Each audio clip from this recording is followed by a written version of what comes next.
입시 개요에 대해서 좀 나와 있거든요. 여기 이제 맨 첫 번째 자료를 보세요. 맨 첫 번째 자료를 보시면 이제 2022학년도하고 2023학년도를 비교해 놨잖아요. 수시와 정시 이렇게 나눠져 있는데 뭐 올해나 내년이나 큰 차이가 없습니다. 그래서 전체 수험생들이 한 34만 명이었는데 올해 내년에도 한 34만 명 이렇게 될 것 같고요. 그 다음에 그 수시 비율이 올해는 이제 76%? 이 정도 됐는데 오히려 내년에는 78% 조금 더 늘어요. 정부에서 뭐 정시 비중을 늘리겠다고 했는데 그거는 이따 그 다음 자료 보시겠죠. 주로 이제 상위권, 수도권이나 상위권 대학에서 정시 비중이 늘어나는 거고 전국적으로는 여전히 이제 수시가 비중이 높고요. 그 다음에 이제 뭐 정시 같은 경우는 작년에 당연히 24.3%였는데 올해는 22% 이렇게 되어 있습니다. 그리고 이건 그냥 그 전국적인 통계예요. 그래서 별 의미는 없고요. 여러 학부모님이나 학생들이 관심 있는 건 인서울이잖아요, 인서울. 그래서 이제 서울에 있어서 그 입시 특징을 보려면 상위 15개나 16개 대학을 좀 봐야 되거든요. 논술 전형의 특징과 관련돼서 전체 입시 개요를 같이 한번 설명드리겠습니다. 그러니까 우리는 이제 목표가 인서울이기 때문에 그러니까 서울 상위 15개 대학, 수도권 대학의 그 경향이 되게 중요한데요. 지금 상위 15개 대학 하면은 다 아시다시피 이제 스카이를 이제 포함해가지고, 그 다음에 서성한이라 그래요. 서강대, 성균관대, 한양대, 이대, 그 다음에 중경외시, 중앙대, 경희대, 한국외대, 서울시립대, 그 다음에 이제 홍건동수 그래가지고 홍익대, 건국대, 동국대, 숙명여대, 이렇게가 이제 상위 15개 대학이라고 그러는데, 여기 보면은 이제 정시 동그라미 치자 41.6%가 됩니다. 상당히 많죠. 그리고 교과는 이제 12%밖에 안 되고, 이제 종합이 여전히 이제 33.2%죠.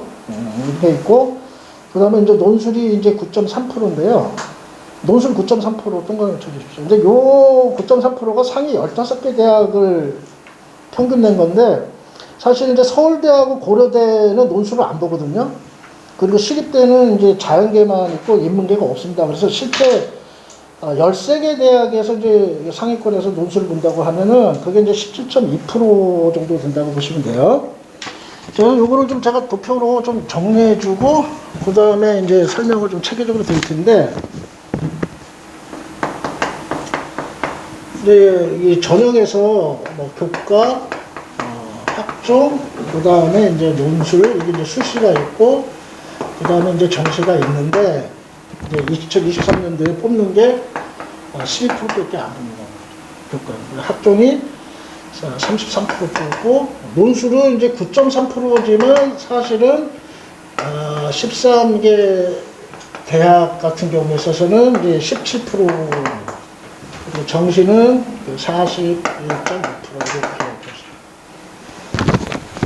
자, 그런데 우리가 이제 앞으로 이제 이 전략을 짤 때 도대체 내 성적이 어느 정도에 이제 들어가 있고 어디를 지원하는 것이 유리하냐, 이걸 좀 판단을 하시려고 오셨을 텐데, 이제 그거와 관련돼서 그 다음에 이제 정시에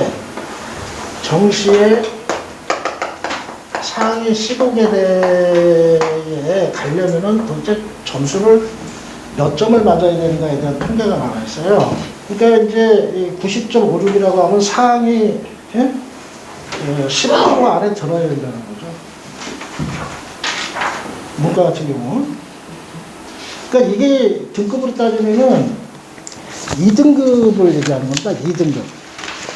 그러니까 인서울을 하려면 이제 어떻게 해야 되는가 관련돼서 서울에 있는 여러 주요 대학에 소위 수능 점수의 이제 평균 등급이 이렇게 나와 있어요. 그래서 22페이지 보면 이제 서울대에서부터 이제 왼쪽은 교과예요, 교과. 교과로 서울대 들어가려면 어떻게 해야 되는가 쭉 보면 전부 일자로 돼 있잖아요. 일자, 인문이고 자연이고. 그리고 이제 23페이지 보시면 쭉 밑에 이제 가운데까지가 해서 인문이 이제 2점 중반까지 교과로 가는 거고, 대부분이 15개 대학은 일자를 끊어야 된다는 거죠. 그래서 그 지원 성적이 여기서는 이제 1등급에서 2등급 사이가 돼요. 내신은. 그리고 정시를 보시면 그 동국대를 보세요. 이 동국대를 보시면 그 이제 23페이지에 동국대가 있잖아요. 정시 수능 해가지고 2점에서 2.2 있잖아요. 이게 이제 2등급 안에 이제 들어야 된다. 이런 겁니다. 네. 그러면 그 학종은 주로 2등급에서 뭐 3등급 사이 이렇게 보죠. 그 다음에 논술은 3등급에서 이제 6등급 이렇게 본다고 보면 어떻게 이제 내 성적이 여기에 위치하는지를 잘 판단해 보시고 어디를 갈 수 있는지가 나와요. 그러니까 사실상 이제 15개 대학 같은 경우에 있어서 수능 2등급 평균을 못 맞으면 정시로 못 들어간다 이거예요. 그런데 이제 그런 이유가 지금 이 정시 45.6% 중에 N수생 있잖아요. N수생이 지금 사실 60% 이제 이상이 합격을 한다 이렇게 통계가 나왔어요. 그리고 지금 올해 그러니까 내년이랑 똑같은데 그 응시생이 총 47만 명이에요. 이 중에 재학생이 34만 명이고요. 그 다음에 이 재수생이 13만 명. 그리고 이제 모집 인원이 뭐냐, 얼마나 이제 34만 이제 6,500인데 주로 이제 34만이라고 했을 때 이 재수생 숫자에 좀 신경 써요. 전체 응시생이 47만 명인데 모집 인원은 전국에 34만 명이 됐고 재학생은 34만. 이 재수생이 13만이 47 빼기 33은 13만이 나와요. 그러면은 사실상 여기에 있는 13만 중에 60%가 다 정시로 이제 간다고 보시면 되고요. 실제 이거 정시로 들어갈 수 있는 문은 되게 좁다, 재학생한테. 그리고 이제 내년에도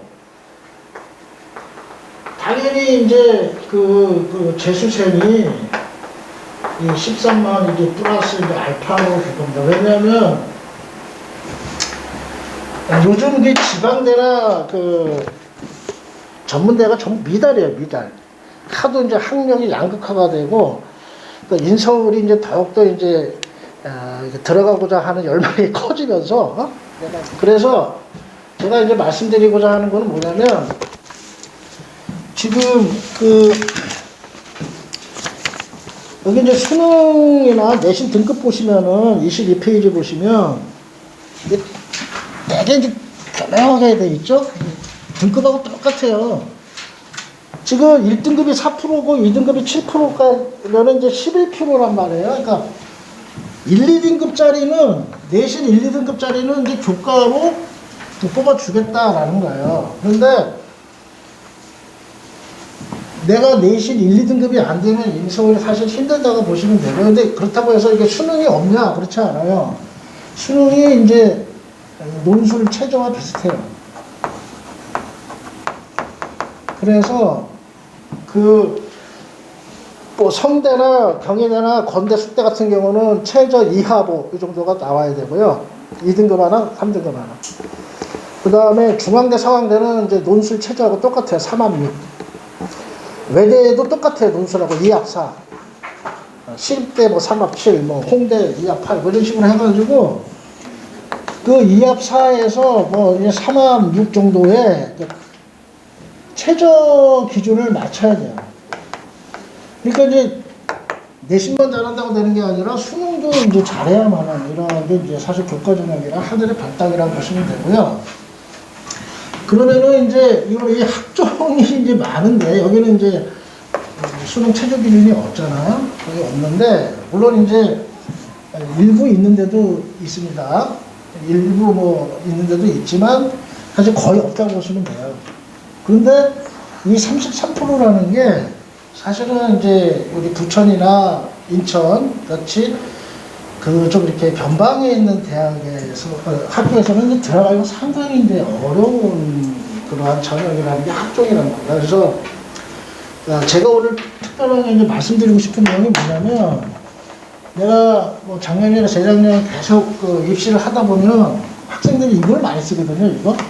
이거를 많이 쓰는데 이게 이제 속비 강정이라는 겁니다.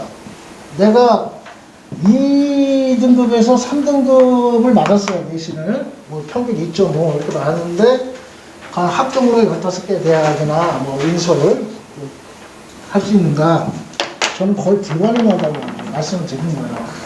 근데 이제 이 논술이 이제 36개 대학에서 이제 보는데 상대적으로 논술은요 사실 내신을 거의 안 봅니다. 그리고 이제 일반적으로 학종 못 가는 3등급에서 6등급 사이가 지원을 많이 하는데 의외로 이제 많이 뽑아요. 의외로 많이 뽑고 그래서 사실상 교과나 학종이나 정시를 못 가는 학생들에게 인서울의 꿈을 실현할 수 있는 틈새가 이제 이 논술이라는 거죠. 이제 보실까요? 지금 내가 평균 수능 2등급, 4개 2등급을 맞기가 부천이나 인천, 시흥, 광명 여기에 있는 애들이 거의 불가능합니다. 전교 1등도 2등급 4개를 하기가 쉽지 않아요. 정시로 못 가는 거죠, 동국대를. 그리고 이건 뭐 뻔한 거 아닙니까? 내가 내신 1, 2등급이면 여기 올 이유가 없어요. 그냥 가면 돼요, 교과로. 그런데 우린 요 둘 사이에서 고민을 하는 사람들이 거의 온다는 거죠. 그쵸? 그런데 이따가도 제가 동영상 보여드리겠지만 부천이나 인천, 시흥에서 학종으로 인서울 거의 힘들어요.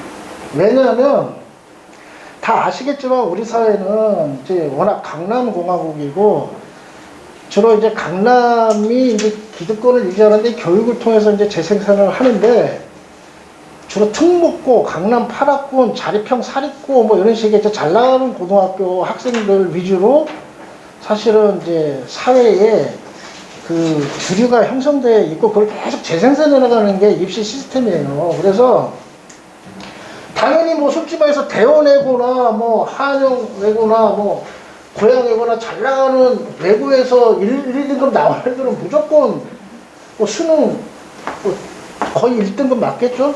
이런 애들은 당연히 뽑아주는데 걔네들과 더불어서 일반 비수도권이나 변방에 있는 학생들도 1, 2등급 맞으면 애썼다. 성실하게 최선을 다해서 공부를 했기 때문에 뽑아주겠다. 다만 니들이 특목고나 자사고나 강남 8학군 애들하고 던져서 우리 대학에서 공부하려면 논술 최저 기준을 최악 2합사에서 3합 6을 맞아야 된다. 이런 옵션을 딱 걸어놓은 거죠. 근데 이건 한정되어 있는 거예요. 딱 12% 뽑잖아요. 1, 2등급 아니면 원감생실. 1, 2등급이 돼도 부천이나 시흥에서 들어가기가 어려워요. 최저 기준을 못 맞춰서. 대부분이 못 맞춰요. 그러니까 제가 말씀드리는 것은 이 교과 중심으로 입시 전략은 이제 아니다. 그러니까 들러리 쓰는 거가 별 의미가 없다는 거예요. 아예 쳐다보지도 마셔라.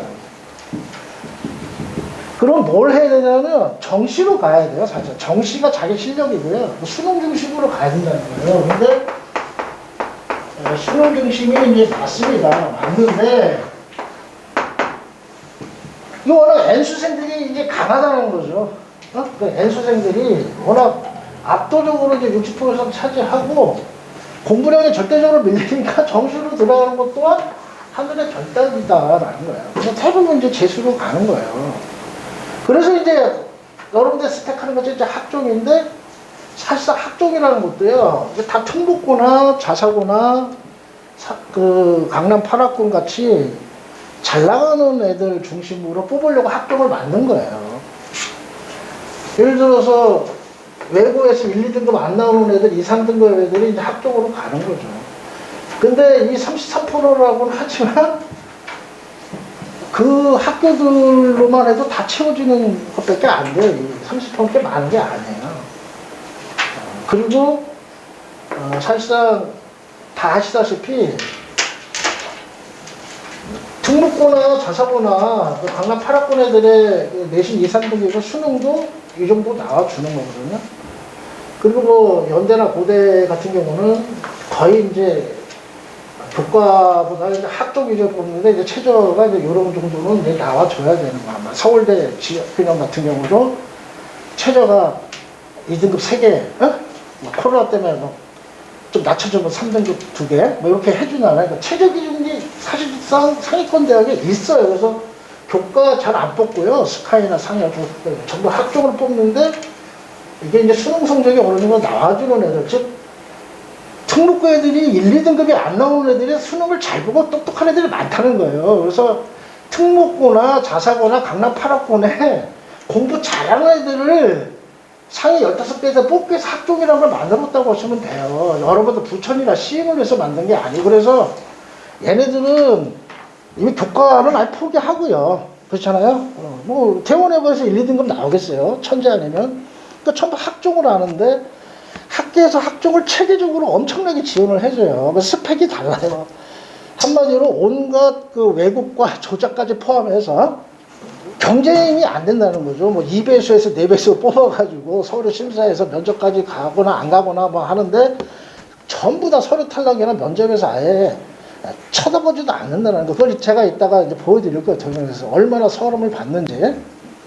그렇기 때문에 여러분들은 사실상 논술이라는 것을 정말로 전략적으로 그 틈새, 인서울의 틈새 이 시장으로서 정확하게 이거를 잘 선택하셔야 된다, 잘 보셔야 된다. 제가 그 말씀을 드리는 거예요. 그래서 자 보실까요? 그럼 논술에 대해서 이제 특징에 대해서 이제 말씀드리겠습니다.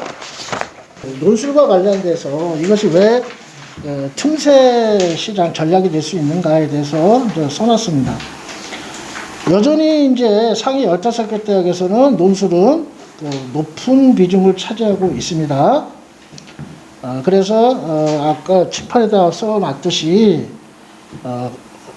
형식적으로는 9.3%의 비중을 갖고 있는데 전국 3.22에 비해 3배가 높죠. 그러나 이제 실제 논술을 보는 13개 대학 경우는 17.2%에 달한다. 그렇기 때문에 결코 작은 부분이 아니고 교과보다 훨씬 높고 거의 뭐 종합에 버금가는 그러한 그 비중으로 뽑는다라는 거고요. 그 다음에 이제 11페이지 보시면 올해 이제 논술로 대학을 들어가기가 더 문호가 넓어졌어요. 쉬워졌어요.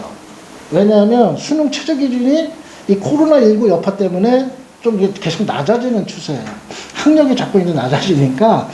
특히나 더 반가운 소식은 우리가 이제 수능 최저를 마칠 때 사탐으로 이제 많이 마치는데 사탐 2과목을 반영하는 학교가 꽤 많았었는데 이제 사탐이 전부 한 과목으로 다 조정이 됐어요. 그래서 그 성균관대나 중앙대, 숭실대, 세종대, 부산대가 탐구 2개를 평균 내던 거를 하나만 했습니다. 그렇게 했고, 다만 수능 최저를 올린 유일한 대학이 있는데 무슨 생각으로 무슨 자신감으로 이렇게 했는지 모르겠으나 숭실대가 2합 6에서 2합 4로 올려버렸어요. 이거는 좀 이상합니다. 근데 아무튼 올렸어. 숭실대를 제외하고는 다 수능 최저 기준이 약화됐다라는 것이고, 그 다음에 요즘 이제 교과형 농술, 뭐 적성 농술 그러는데 작년에 이제 가천대나 고려대, 세종 뭐 이런 데서 이제 교과 논술을 봤잖아요. 이번에 우리도 봐가지고 한 2명 합격했는데 이것이 이제 또 확대 추세였습니다. 그래서 작년 가천대, 고려대, 수원대에 이어서 올해도 서경대, 그 다음에 홍익대, 이 부분이 이제 세종 캠퍼스가 이제 많이 늘었습니다. 그래서 홍대가 세종에 한 160명인가 이렇게 또 뽑아요. 이제 자연계긴 하지만 이런 것들을 참고하시면 좋을 것 같고, 그 다음에 내신은 논술에 있어서는 거의 의미가 없습니다. 사실상 논술 잘하는 학생에게 있어서. 그러나 13페이지 보시면 내신 실질 반영이 좀 있습니다. 13페이지 보면 내신 실질 반영이 있는데, 그나마 조금 이제 신경을 써야 될 거가 어디냐면 이대, 서울여대, 경기대, 숭실대 이런 데는 등급간 점수가 좀 큽니다. 이러한 대학을 제외하고 나머지는 거의 다 동점자 처리로 해서 내신으로 변별해요. 그러니까 그 학교별 그 입시 요강에 보면 주로 이제 그 내신 점수는 동점자 처리하는데 좀 쓰인다. 뭐 그렇게 다 나와 있어요. 그러니까 우리가 학종은 커트라인이 다 있잖아요, 교과나. 그쵸? 학교별로 등급 컷이 있어요. 내신 몇 등급 이하는 아예 뭐 서울에서 다 탈락인데, 논술은 등급 컷이 거의 없다. 3등급에서 6등급이면 다 지원할 수 있다. 그러한 것들을 감안하시고, 다만 디테일하게 약간의 반영 비율의 차이가 있는데, 내신 반영을 조금 많이 하는 몇 개 대학 같은 경우는 내가 내신이 5, 6등급일 때 좀 피하는 것은 좋다. 그 정도만 알아두시면 될 것 같습니다. 자, 이해가 되셨죠, 여러분? 자, 그 다음에 14페이지 보시면, 앞으로 이제 어떻게 대할 거냐, 꼭 내년만이 아니라 올해도 그렇고 작년에도 똑같아요, 기조는. 근데 중요한 것은 당연히 뭐 여기 재학생도 있고 재생도 있겠지만, 특히 재학생의 경우에는 정시보다 수시를 먼저 생각하고 공부를 하는 게 맞을 것이다. 물론 이제 수능이 잘 나오시면 정시로 가세요. 아니 뭐 교과나 학종 뭐 이런 것보다 수능 2등급 이상 맞아서 깔끔하게 정시로 하는 게 제일 좋지 않을까요? 어떻게 생각하세요? 내신 신경 쓰지 않아도 돼요. 내신 빵점 나와도 돼요. 수능만 잘 나오면 돼요. 근데 왜 여기 앉아 있을까요? 수능 2등급을 맞기가 힘든 거예요. 평균. 우리 그 변방에 있는 학생들한테는 죽음의 트라이앵글을 하는 거죠. 이것도 해야지, 이것도 해야지, 이것도 하다가 안 되니까 이거 네 가지를 다 해야 하는 엄청난 이 과부하를 걸리게끔 만드는 참 불합리한 제도인데, 이게 왜 그러냐면 전부 특목고나 자사고나 강남 8학군 애들 기준으로 이렇게 만들어 놓은 거기 때문에 그래요. 그러면 여러분들이 어떠한 전략을 짜야 되냐면, 정말로 신중하게 판단해. 나 이제 교과고 학종이고 정말 이거 할 시간에 정시만 하겠다 하는 게 나는 가장 효율적인 전략이라고 봐요. 솔직히 말해서. 정시로 평균 2등급만 맞으면 15개 안에 들어간다. 그게 어떻게 보면 가장 가성비가 높을 수 있다고 이렇게 봐요. 자, 입시만을 생각하면 고등학교 전부 자퇴하고 검정고시 가가지고 정시로 오는 게 제일 빨라요. 1년 단축해서. 그래서 대부분의 특목고에서 내가 내신 성적이 안 나오면 자퇴해버리잖아요, 전부. 자퇴하고 정시로 가잖아요. 그것이 왜 그러냐면 이 네 가지를 다 준비해. 내신도 뭐 매 학기 준비해야죠. 중간고사 기말고 다 해야죠. 그 공부한다고 정시 공부 못하는데 또 정시 또 최저 따야죠. 이것저것 하다 보면 애들이 아무것도 못하고 다 하향 평준화되는 그런 경향이 이 부천 지역이나 인천 시흥 애들이 대부분 보이는 특징들이기 때문에, 사실은 정시가 좀 대단히 중요하다. 교과는 전부 들러리다. 1, 2등급 안 될 거면 교과를 쳐다보지도 말고 나 학종 보는데, 이미 학종으로 안 된다는 건 부천이나 인천 시흥에서는 다 학생들 스스로가 알고 있는 거 아니냐. 네, 그렇기 때문에 사실은 이제 정시 아니면 이제 이게 논술을 좀 생각하셔야 돼요. 이게 논술 10,000명 뽑거든요. 논술 10,000명 뽑아요. 저거 숫자가 아닙니다. 문과 4,000명 뽑고요. 문과 이제 6,000명 뽑습니다. 그래서 어떻게 해야 되냐면, 정시 공부를 위주로 하시다가, 근데 내가 이제 이역사가 나오잖아요. 이역사가 나오면 동국대를 갈 수 있는데 그 이상을 갈 수가 있다는 거죠. 그래서 뭐 외대가 2학 4잖아요. 최저가. 동국대가 레벨이 한참 높잖아요. 근데 똑같은 2학 4라 하더라도 내가 논술을 해서 더 상향 지원을 할 수 있는 게 이제 이러한 논술의 이제 이러한 매력이라는 거예요. 그리고 등급이 내신이 엄청 낮아도 내가 높은 대학, 최저 몇 개만 딱 맞춰가지고 상위권 대학을 갈 수 있다라는 것이 이제 논술의 매력입니다. 그래서 정시 지원 또는 학생부 중심 전형과 대학 레벨 업그레이드가 어려운 학생이 마지막 희망으로 틈새로 논술을 생각하거나, 그 다음에 모의고사 성적이 꾸준히 상승해서 수시보다 정시가 기대되는 학생들이 일종의 보험으로 정시가 혹시 탈락할 가능성이거나 아니면은 정시보다 조금 더 높은 대학을 수시 이제 패스하기, 그러니까 그냥 지나치지 않고 혹시나 해서 수시에서 논술로 상향 지원. 그게 우리 많이 붙었어요.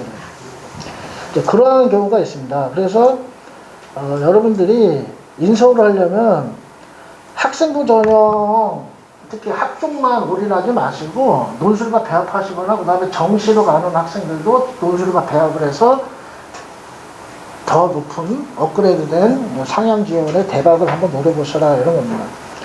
근데 투트랙이라 하더라도 예전에는 학종을 중심에 두고 논술을 투트랙으로 했는데, 저는 그게 아니라 논술을 중심에 두고 학종을 투트랙으로 가셔야 됩니다.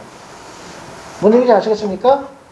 그래서 그 학종 엄청 좋아하시는데 안 돼요. 그러면 논술을 가는데, 옛날에는 이렇게 했다라는 건데 이제는 이거를 이렇게 바꿔야 돼요. 논술을 위주로 하시고 학종, 즉 6개 원서를 쓰는데 학종 4개 쓰고 논술 1개 쓰지 마시고요.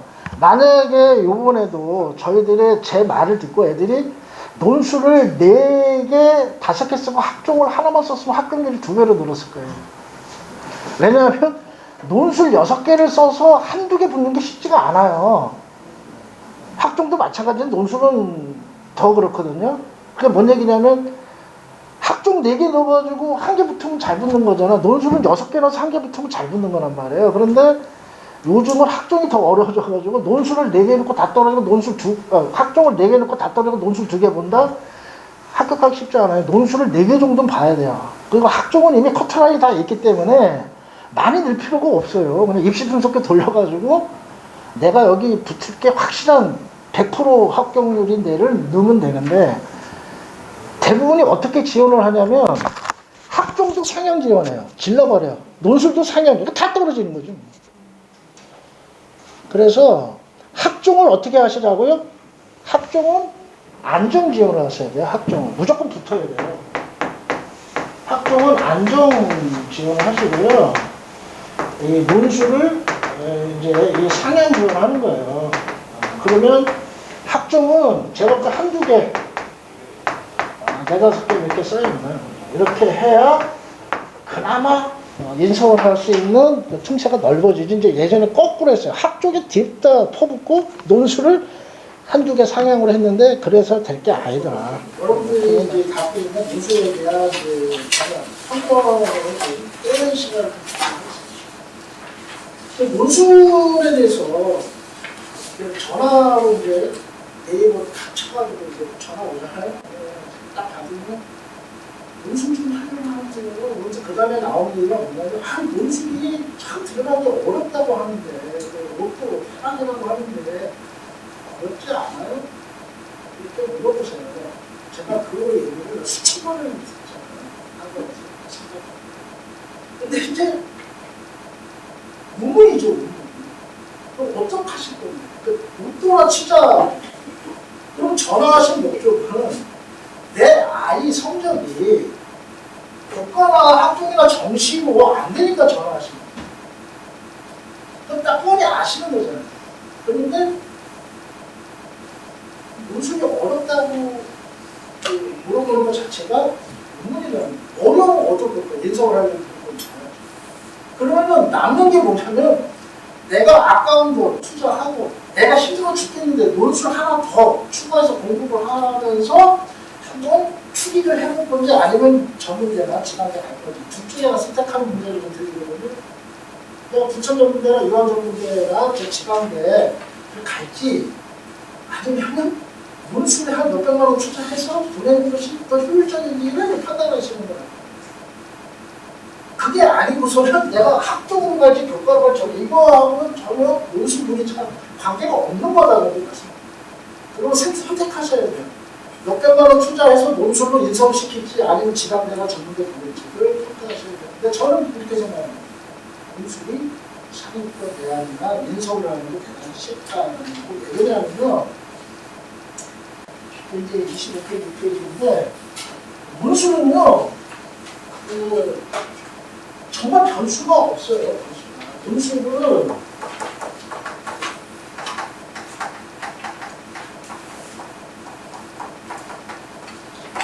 커트라인이 있어요. 커트라인이 국가나 학종 정시만해도 커트라인인데 엄청나게 이제 막 벤치하고 전에 3,000개가 학교마다 뭐 점수 계산하고 다르고 정답을 발행하느냐 주요권 발행하느냐 1, 2, 3만 원 각각 몇 표씩 발행 엄청 복잡하잖아요. 근데 논술을 참 간단해요. 실제로 금방 잡습니다. 이 커트라인이 뭐냐면 논술 1등급이에요.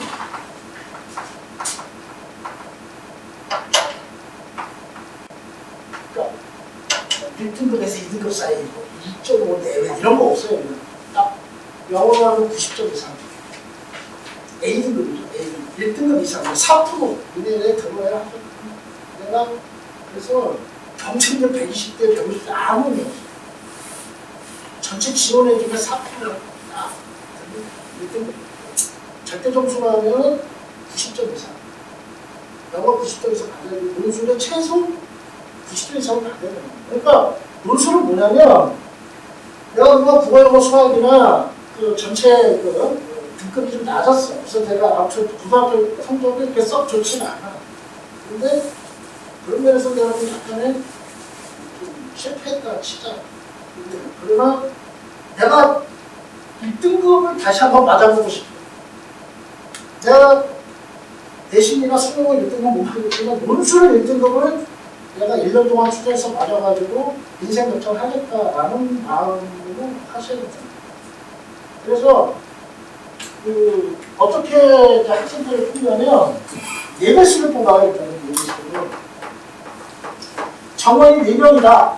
예를 들어서 이번에 경기대 문헌정보학과 들어간 김민주 학생이 문헌정보학과 4명 뽑아. 4명이면 어떻게 이제 되냐면 16명을 이렇게 간추려요. 16명을 간추려서 그 다음에 이배수를 간추려요. 8명. 그 다음에 최종 합격자를. 그러면 이 4배수가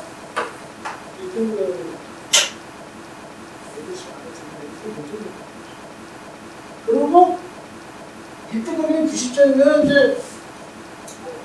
89점짜리가 내신 3등급, 91점짜리가 내신 5등급 이렇게 내가지고 비슷비슷하다. 거기 몰려있어요. 3등급에서 5등급 사이가 89점이나 91점 사이에 크게 몰려있어요. 그들 사이에서 이제 내가 92점 맞으면 이제 압도적으로 합격을 하는 거예요. 대부분 7, 80%가 커트라인에다 모르는데 그 부분이 4배수라는 게 그렇게 딱 감추려요. 나머지는 다 들러요. 보지도 않아. 아예 백지를 내거나 반도 못 채고 빠락에서부터 85점 미만 애들은 거의 뭐 사실상 들러리 쓰는 거예요. 제대로 공부 안 하고 쓰는 거예요. 그래서 합격자 점수 다 보세요. 85점 평균. 그죠? 평균 85점 하게 돼요. 그러면은 95점에서 75점 사이에 이렇게 되는 거잖아요. 그러면 1등한 애가 95점이고, 못하는 애가 75점이에요. 왜? 논술은 대부분 70점부터 점수를 줘요. 그러면 이제 1등급을 만들어주는 기술이 필요한 거거든요. 그거를 우리 학원이 잘하는 거예요. 1등급을 만들어주는 거 잘해요. 그래서 일단은 우리 학원이 많이 보내는 이유는 일단 논술 기초 1등급을 만들어줘서 4배수만 들게 해주는 거예요. 근데 아무리 경쟁력이 우리가 4대1이냐 100대1이냐 아무 논술 1등급을 아무데나 가죠. 그게 바로 27페이지 보시면 영어 제시문제나 수리 문제가 없는 경우를 이렇게 했을 때 사돌이 때나 연세대나 똑같다. 논술 실력. 그래서 연세대는 실제 사례입니다. 연세대는 붙었는데 성대나 중앙대 레벨이 밑에 애들이 떨어져요. 이상하게. 중앙대 경영을 붙었는데 경희대 경영을 떨어져요. 수리 문제가 훨씬 쉽거든요. 경희대가. 성균관대 붙었는데 건국대 떨어져서 왔어요. 이번에 또 경희대를 붙였는데 외대는 떨어져요. 이게 뭔 얘기냐? 논술은 학교 레벨에 따라서 무슨 정시 등급이나 대시 등급이 이렇게 뽑는 게 아니고 논술 실력으로 뽑는데 평균 논술 1등급이면 되는 거예요. 근데 어떤 애가 보느냐? 6개 중에 이제 컨디션이 좋은 애, 자기하고 맞는 문제가 나왔을 때 그 중에 하나가 딱 아다리가 되는 거예요. 우리죠. 근데 확률적으로 6개 중에 한 개 붙으면 돼요. 그러면 이제 논술을 이제 어떻게 해야 합격할 수 있는가? 적어도 한 1년 정도, 최하 6개월 이상은 하셔야 돼요. 근데 잘 판단을 하세요. 3년 내내 막 교과나 학종에 이제 매달리는 게 좋은지 아니면 논술 한 1년이나 6개월 이상을 집중적으로 투자해서 인서울 하는 것이 더 효과적인지를 판단하시는 게 좋은데 대부분의 학생이 어떻게 오냐면 그 3학년 그 기말고사, 그러니까 중간고사하고 1학기 기말고사 끝나고 오시거든요. 많은 학생들이 야, 나 기말고사 망쳤어 이제 학종 안 돼 이렇게 생각하고 오는 애들이 많아요. 그죠? 근데 그때는 이미 늦은 거예요. 늦은 거예요. 그리고 제가 볼 때는 그 2학기 성적을 기준으로 해가지고 이 전략을 선택하세요. 3학년 1학기까지 보지 마시고요. 3학년 1학기 성적이 아무리 잘 나와도 전체 평균 등급에 미치는 영향은 거의 없어요. 그렇기 때문에 2학년 2학기까지 내가 내신이 2등급인지 3등급인지 4등급인지 보시고 거기에서 크게 벗어나지 않아요. 3학년. 근데 대부분이 미래를 못 버리고 3학년 1학기 기말고사 끝나고 야 이거 학종으로 힘들겠다 애매하다 해가지고 논술을 걸치러 오시는데 그렇게 해서 1등급이 되기가 어렵다. 적어도 논술 1등급이 되려면 최소 1년 정도는 공부를 하셔야 되는 거다. 그래서 2학년 말 겨울방학 때부터 체계적으로 기초부터 들어가시는 게 좋다라는 것이고요. 그 다음에 그 수능 최저 기준이 있는 대학이 좋아요. 수능 최저 있는 대학을 붙은 애들이 거의 70%대예요. 같이 응시한 애 중에 최저 기준, 뭐 가천대 한 개 3등급이든 뭐 외대 2합 4든 최저 기준이 있는 데는 경쟁률도 그만큼 낮아지고 그리고 내가 수능 최저를 맞춘다는 건 뭐냐면 독해력이 뛰어나다는 거예요. 수능은 이제 종합적인 사고력을 테스트하는 거예요. 사실상 IQ 테스트인데 수능을 잘하는 애들이 논술을 잘해요. 그래서 수능에 있어서 최소한의 것들이 되는 애들이 합격률이 높아요. 경쟁률 날 뿐만 아니라 실제 수능 실력이 논술 실력 그대로 와요. 그렇기 때문에 한 2배 정도가 합격률이 높아요. 그러나 수능을 못한다고 해서 논술을 못한 그렇지 않아요. 진짜 수능하고는 인연이 없고 수능은 의외로 컨디션이 난조라 잘 안 되는 경우에라도 수능 최저를 못 맞춰도 논술로 합격하는 학생들이 한 30% 내외로 있어요. 그러나 수능 최저가 없는 데는 워낙 경쟁률도 세고 글을 또 최저 있는 대학보다 잘 쓰는 애들이 더 많아요. 제가 정말 자괴심을 많이 느끼는 게 뭐냐면 첫 번째는 학부모들이 잘못된 오해와 편견으로 논술 어렵다던데 자꾸 학종의 미래를 갖는 거하고 두 번째는 학교 담임 선생님들이 정말로 눈에 쌍꺼풀 끼고 말리고 싸우고 학생 논술 좀 해보겠다는 걸 방해하고 그래서 겨울방학 때 와가지고 한 학기 잘 하다가 시험 성적이 떨어지면 논술을 더 해야 된다. 시험 성적 떨어지니까 논술 포기해라. 네가 논술에 시간을 분산해가지고 내신에 집중을 못해서 그런다 해가지고 애들을 막 흔들어요. 그래서 대부분이 중간고사나 기말고사 끝나고 슬럼프가 와요. 성적이 잘 안 나오니까. 논술을 포기해야 되나 말아야 되나. 쓸데없는 고민을 하는 거죠. 그렇다고 내신 올라가지도 않으면서.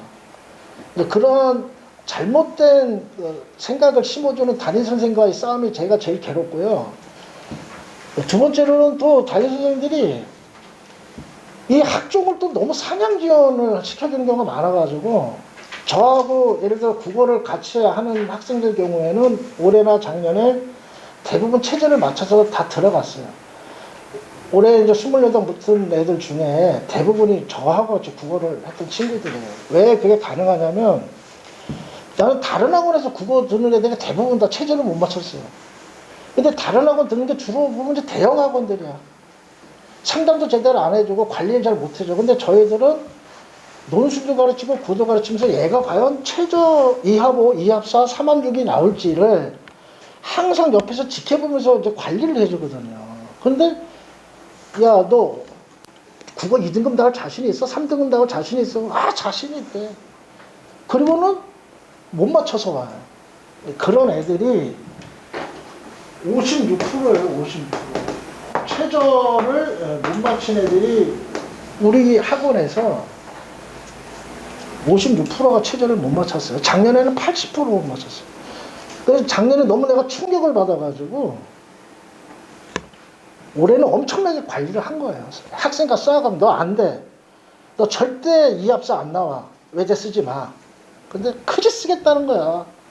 다른 학원에서 2등급 나왔다는 거지. 근데 내가 안 봤으니. 근데 성적표는 사실상 9월달 보면 2등급이 나와요. 근데 아시겠지만 9월달 2등급 나오면 대부분 3등급으로 떨어진다고 보시면 돼요. 9월달 1등급은 2등급으로 떨어진다고 보면 된다. 그게 법칙이다. 왜? 재수생이 왕창 끼고 난이도가 확 올라가기 때문에. 내가 평상시에 3, 6, 9월에 모의고사 때 수능 성적이 2등급 나온다고 3등급으로 떨어지고 1등급, 2등급 떨어진다고 생각해야 되는데, 그러한 부분에 대한 면밀한 지도를 담임선생이나 다른 학원에서 못 해주더라는 거죠. 그래서 웬만하면 이따가도 말씀드리겠지만 국어하고 사탐하고 이걸 같이 이렇게 두 과목 중심으로 해서 최저 기준을 맞추는 게 가장 효과적이고요. 물론 어떤 학생은 영어가 더 좋을 수도 있고 어떤 학생은 수학으로 맞출 수도 있지만 되게 그래요. 국어가 쉬우니까 다른 것보다 국어하고 탐구 한 과목으로 맞추는데 국어를 또 너무 높게 잡으면 안 된다. 이런 거고요. 그 다음에 수리 수학을 좀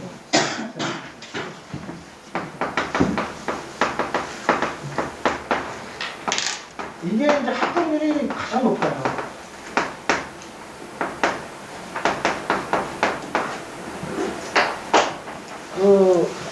수학을 인문계 애들이 잘 못하잖아요.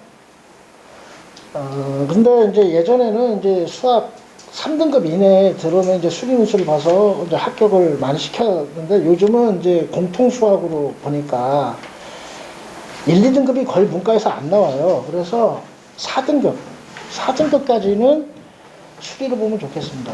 그리고 요번에 이제 모니터를 해보니까 가천대 가로학과를 붙었잖아요. 학종 떨어지고. 이제 그 친구가 수학 문제를 다 풀었다 하더라고요. 수학 9문제인데 가천대 간호학과는. 가천대 수학 문제를 다 풀면은 합격하고 2문제를 다 못 풀었다 그래요. 3등급짜리 2문제 못 풀고 4등급까지는 이제 푸는데 3등급짜리 문제가 2개가 나왔다 그래요. 그래서 이제 못 풀어가지고 못 푼 애들 다 이제 떨어졌어요. 왜냐면 이제 푸른 거 7문제 중에 다 맞지 못하기 때문에. 가천대 간호학과 같은 경우는 이제 15문제 중에 13.5개를 맞아야 되거든요. 그러니까 이제 13.5개를 못 맞으면 떨어지는데 이제 수학 문제 9문제를 다 써야 되는 거죠.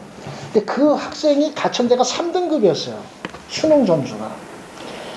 그리고 근데 이제 에리카 수리 논술로 2명이 붙었어요. 2명 시험 봐가지고 2명이 됐는데 걔네들은 가천대를 봤는데 가천대를 떨어졌어요. 근데 에리카가 더 좋거든요. 가천대보다. 그런데 붙었어요. 수리논술이에요. 에리카는 언어논술 2문제, 수리논술 하나 나와요. 근데 걔네들이 수리논술을 붙은 이유는 우리한테 수리논술 들었는데 수학에 4등급 나왔어. 4등급. 수능 성적 4등급짜리가 수리논술로 붙어서 에리카를 100% 다 합격했거든요. 그리고 대부분 중앙대나 경희대나 이런 사회과학대나 경희대학대 같은 경우는 수리 논술을 봐요. 언어 논술을. 이런 데는 뽑기도 많이 뽑고 문과 애들이 수학이 약하기 때문에 수학 3등급 정도 되면 논술도 들어가기가 훨씬 2배, 3배 높아진다. 이런 것들을 좀 생각하시고요. 그래서 수학 수능 점수가 3등급이나 4등급 나오면 수리 논술을 적극적으로 좀 선택하셔라. 이런 거고요. 그 다음에 29페이지 보시면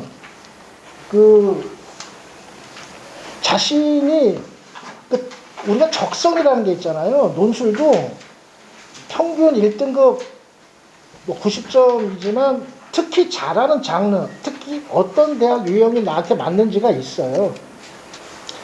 그런 것들을 이제 소위 기초를 끝내고 여름방학 이후서부터 이제 윤곽이 나오거든요. 제가 그걸 면밀히 다 판단을 하는데, 그런 것들을 맞춤식 상담을 통해가지고 자신의 합격 가능성이 최고로 높은 대학의 원서를 어떻게 쓸지에 대한 그런 전략적 판단을 잘 하셔야 되고, 그런 부분을 제가 입시 상담을 잘 했기 때문에 합격률이 좀 높았다, 이렇게 보시면 되겠습니다. 그러면은 얘가 경기대 대학 논술에 맞는지, 얘가 한양대도 봐서 합격 가능성이 어느 정도 있는 애인지, 얘는 자료 분석이 어려운 인하대나 단국대를 봐도 되는지, 이런 것들에 대해서 한 6개월 이상 가르치다 보면 학생별 장단점이나 특징이 정확하게 드러나요. 그런 것들을 면밀히 판단해서 원서를 써야지 주먹구구식으로 원서를 쓰면 안 되고요. 그래서 얘가 수능 체제를 뭘로 맞출지, 얘가 뭐 어떤 장르가 약하고 잘하는지, 얘는 어느 대학교 유형에 장문을 잘 쓰는지, 자료 분석을 잘하는지, 이런 등등을 종합적으로 판단하는 거 없이 아무리 캐는 원서 쓰면 무조건 다 떨어지는 거고, 그래서 다른 학원에서 합격률이 거의 없는 이유가 그런 데 있는 것이다. 왜? 원장이 내가 수업을 직접 하는데 원장이 수업하는 경우가 많지 않아요. 아니면은 대강사들이 원장하는 경우가 많지 않아요. 학생들 상담을 안 해요. 저 뭐 강남이나 대치동 가서 돈 버느라고 학생 상담할 시간이 없어요. 시간이 돈인데. 근데 이제 우리 학원은 왜 합격률이 전국 최고냐? 내가 논술도 정말 잘 가르치는 것도 있지만 잠 안 자고 학생 글을 연구해요. 애 성적을 매달 체크하고 글을 연구해서 애에게 맞는 딱 맞는 저스트 전략을 짜주기니까 합격률이 높아지는 거예요. 그래서 이제 합격률은 그런데도 올라가요. 그러니까 그만큼 제가 집에 안 들어간 날이 많았다는 거죠. 처음에는 33% 합격했는데 그 다음에는 41%인데 올해는 47% 합격했습니다. 그런데 작년에는 80%가 수능 체제를 못 맞췄어요. 그러니까 많이 수업을 들었는데, 근데 올해는 응시생이 60명으로 줄었습니다.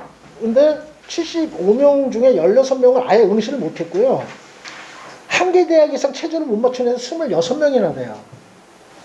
그리고 중도 하천 애들까지 포함하면 거의 한 200명 가까이가 들었다고 보시면 돼요. 저하고 수업을 하다가 마지막까지 남은 애들이 최종 시험을 본 애들이 60명이라고 보시면 돼요. 체제 맞춰서 한 군데라도 본 애들. 그만큼 체제 맞추기가 어렵다. 자, 그런데 6개월 이상 수강을 한 학생들이 점점 이제 합격률이 높아져요. 왜냐하면 그만큼 논술의 수준이 상향 평준화되고 있고, 기초나 이러한 응용력이 없이는 그냥 단박에 뭐 파이널만 들어서 합격하기가 점점 어려워지는 추세이기 때문에 꾸준한 6개월 이상의 학습이 필요하다는 걸 여기서 보여주고 있고요. 그 다음에 이제 파이널만 이제 합격하는 학생들이 있어. 파이널만 듣고도 합격한 애들이 있는데, 작년에는 사실상 재수생들이나 수능 잘 본 애들이 뭐 엄청 붙었다가 올해는 좀 떨어졌는데, 이 3명이 붙었거든요. 3명이 붙은 애들이 재수생들이고 수능을 잘 봐서 상위권이에요. 그러니까 얘네들은 뭐 작년에 논술을 좀 했다던가, 뭐 그런 케이스인데, 거의 대부분 재수생이라고 합니다. 수능 뭐 3합6, 뭐 2대, 막 중대, 막 이런 데 있잖아. 잘하는 애, 수능 잘하는 애들인 경우지, 일반적으로 재학생이 파이널만 듣고 합격하는 경우는 거의 없다. 이렇게 보시면 되겠습니다. 그리고 우리는 이제 수리논술 전문이에요. 우리 수리논술도 이따 선생님 모시겠지만 점점 올라갑니다. 뭐 10명 중에 6명 볼까요? 6명 중에 5명, 요번에 12명 중에 7명 붙었는데, 여기에는 이제 에리카하고 가천대까지 포함, 수원대는 뺐어요. 수원대는 수학을 보긴 하지만 술이라고 볼 수가 없어가지고 너무 쉬워서 가천대하고 에리카를 포함해서 경희대, 중앙대 이런 데를 포함해서 12명, 7명 붙기 때문에 수리노수 합격률이 제일 높다. 이렇게 보시면 되겠고요. 아시겠죠? 그러니까 우리나라는 수학공화국이야. 강남공화국 수학공화국이라 수학만 잘하면 어디든 가. 수학을 못하잖아, 애들이. 근데 수학 4등급만 나오면 제가 대학 보내드리겠어요. 가천대 에리카 보내드리겠다. 그리고 외대 합격률은 여전히 높죠. 제가 외대 전문가잖아요. 그래서 올해는 좀 떨어졌어요. 12명 중에 5명 밖에 못했지만 그래도 12명 중에 5명 외대를 붙였다는 건 대단한 거 아닙니까? 그쵸? 여기다 붙어 있잖아요. 그리고 등등 쭉 했는데 올해는요 좀 신기한 게 성대는 한 명도 못 붙었어요.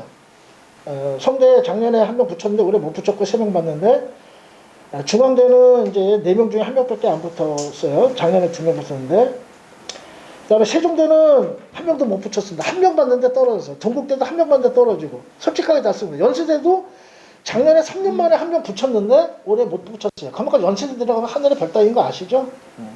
한양대는 1명 붙었어요. 작년에. 그것도 재수해서 나한테 2년 동안 배워서 들어갔다 올해는 3명밖에 시험을 못 봤을 때 못 보게 했고 너무 어려우니까.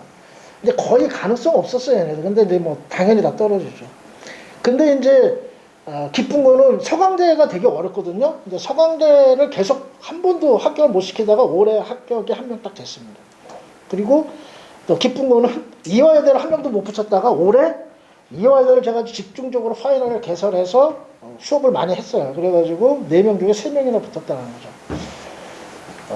그리고 경희대 작년에 1명도 못 붙었거든요. 근데 올해는 7명 중에 2명 붙었습니다. 이 중에 수진홍술 1명, 그 다음에 언어논술 1명. 성신여대 뭐 6명 중에 2명 붙고, 그 다음에 경기대, 이게 이제 압권이죠. 정말 경기대가 이 문학지문이고 두 문제 750자, 그 2시간에 쓰는 건데 너무 어려워요. 근데 우리가 연구를 많이 해가지고 8명 중에 3명 붙였습니다. 그래서 다들 놀라요. 어떻게 경기대를 3명을 붙이냐고. 체저 없는 대학이잖아.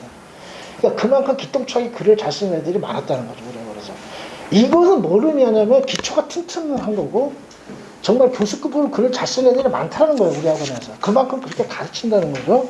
그래서 31페이지 보시면은 이제 교훈이 있습니다. 자, 3년 동안 가르치면서 깨달은 교훈이 내신 2등급에서 6등급이면요 어떤 투트랙 전략이든 이런 걸 해서 논술 지원이 이제 필수인 것 같다. 15개 대학이나 36개 인서울을 하는 데 있어서 논술은 선택이 아니라 좀 필수라고 생각합니다. 그래서 아까 90점 이상 A등급 하려면 6개월 이상 해야 된다. 그리고 1년 이상 정도 하면은 사실 합격 가능성이 아까도 말했듯이 엄청나게 높아지잖아요. 소위 81%. 10명 중에 8명이 1년 하면 붙고 6개월만 하면 반으로 뚝 떨어지고 이런 거니까 1년 정도 투자하시고 최소 6개월 이상은 투자하셔야 된다는 거고요. 그래서 기초를 튼튼하게 하셔야 되고 그 다음에 아까도 계속 강조했지만 최저학력 기준 욕심 부리지 마라. 말씀드리면 내가 6논술을 할 때 소신지원 하나만 하세요. 하나. 내가 9월 모의고사 2등급 2개 나왔다 그럼 하나만 쓰셔야 돼요. 저는 이제 안 믿기로 했어요. 절대 안 믿어요, 학생들.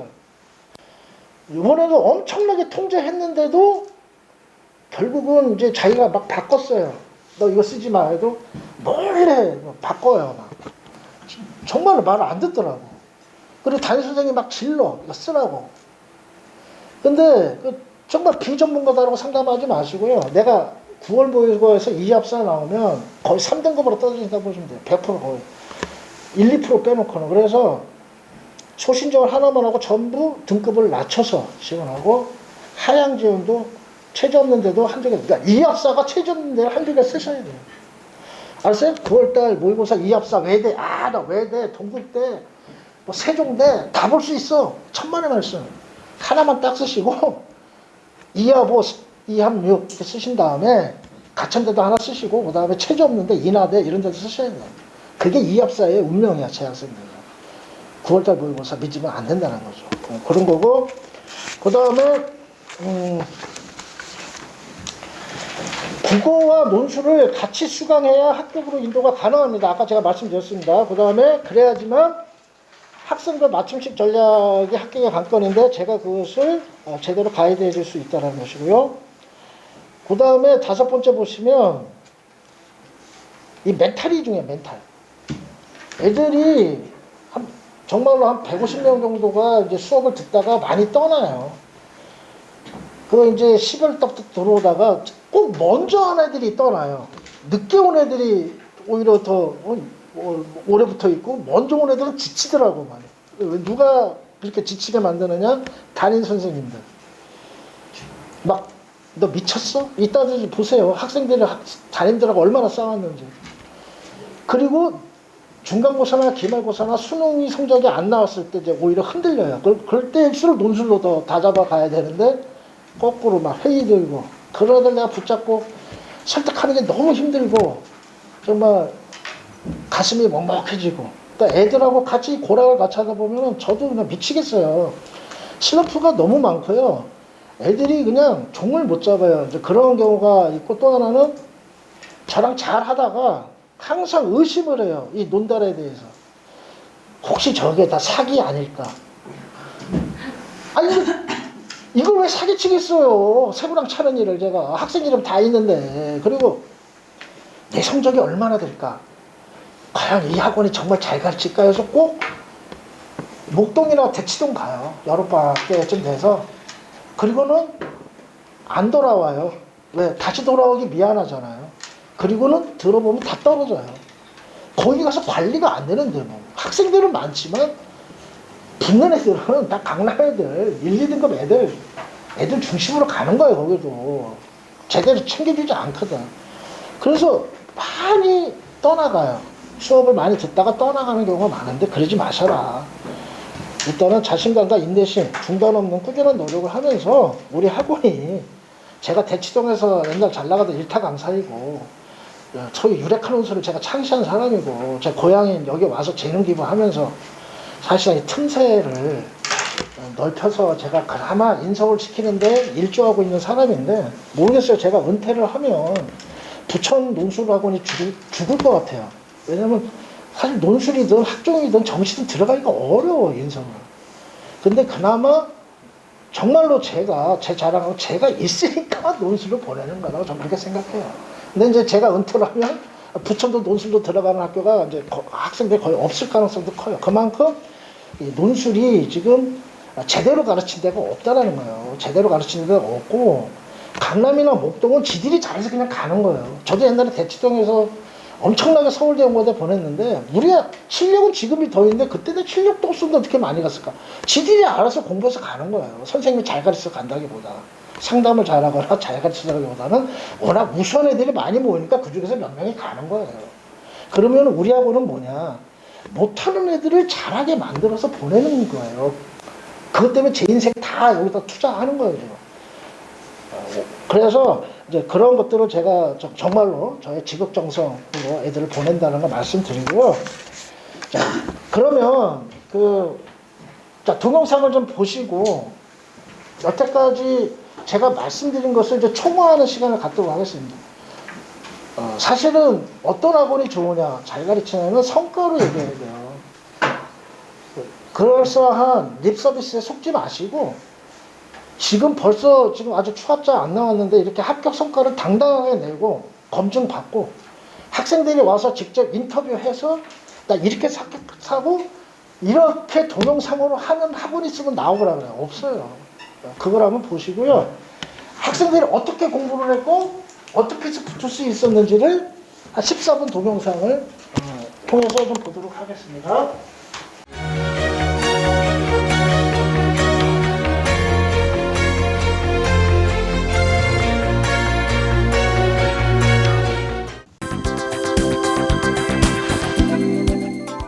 후배들을 위해서 내년에 도전할 사람들 위해서 그런 좀 팁을 좀 주는 자리를 마련했는데 오늘 이 첫 번째 모실 학생은 이 수원 학생이라고 이 가천대 간호학과를 합격했어요. 박수 한번 쳐주십시오.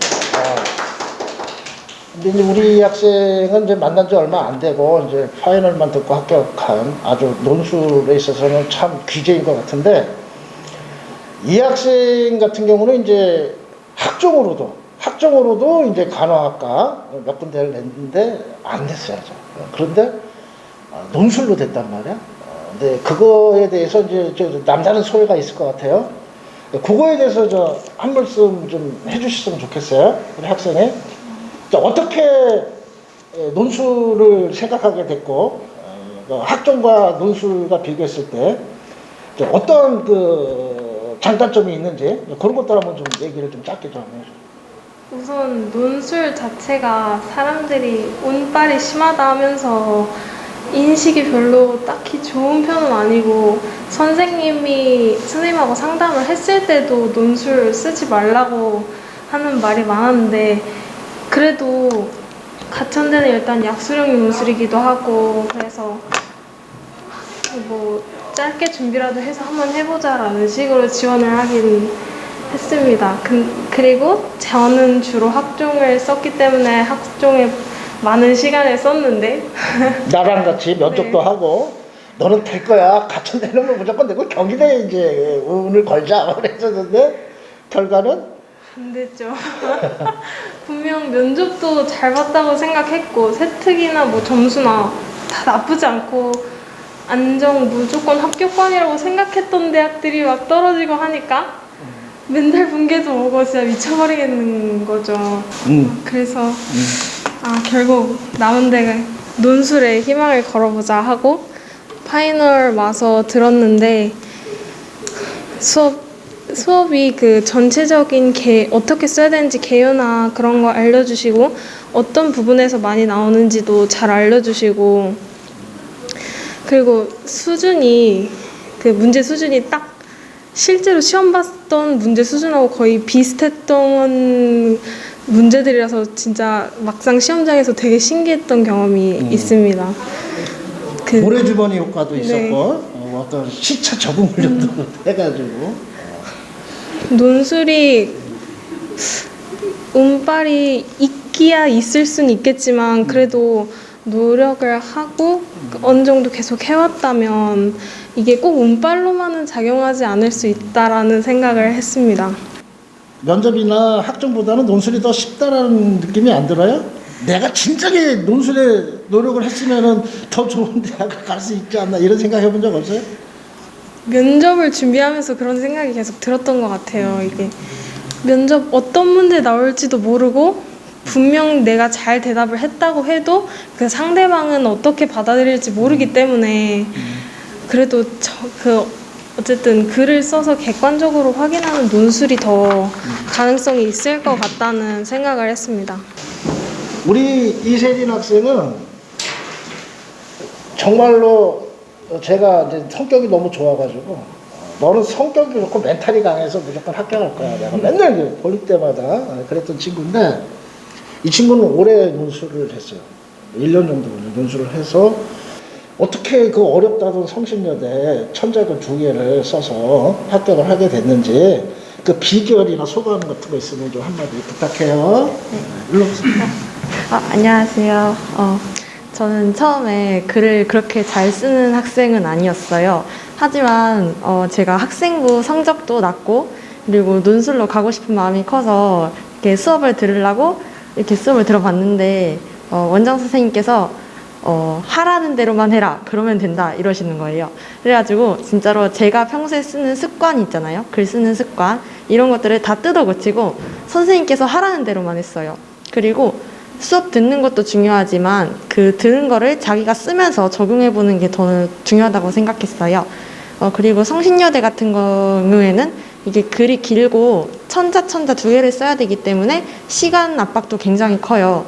그래서 그 시간 안에 쓰는 연습이 정말 중요하다고 생각했고요. 그리고 문장 독해, 역시 독해가 돼야지 빨리 술술 나올 수 있는 것 같아요. 그래서 아마 논술 공부하실 때는 독해 중심으로 공부하면서 시간 맞춰서 쓰는 게 가장 중요하다고 생각합니다. 역시 글만 잘 쓰는 게 아니라 말도 잘하는데 그 독해력이 되게 중요하잖아요. 근데 성신여대 지문이 또 이게 쉬운 것도 아니고, 문제가 또 약간의 배경식도 요구하면서 창의력도 요구하는 그런 문제인데 그 어려운 독해를 어떻게 해낼 수 있었는지 나름대로 또 우리 탑에서 기초부터 쭉 파이널까지 들으면서 독해력이 어떤 면에서 도움을 좀 됐는지 그래서 한번 자랑 좀 한번 해주세요. 선생님의 높은 교양 지휘 앞에서 제가 뽐낼 건 아니지만 선생님께서 평소 수업하실 때 되게 교양식으로 이렇게 어려운 개념 같은 걸 설명해 주실 때가 있어요. 그러면은 이게 참 무슨 개념인가 하다가도 이렇게 교양식으로 편하게 들으니까 아 이게 이런 내용이었구나 하면서 약간 지식이 풍부해진다 해야 되나? 그리고 여러 번 읽어야지 역시 이해가 잘 되는 것 같아요. 그래서 아무래도 선생님의 수업을 계속해서 곱씹는 게 독해의 방법이지 않을까 싶습니다. 아유, 그래요. 고마워요. 네.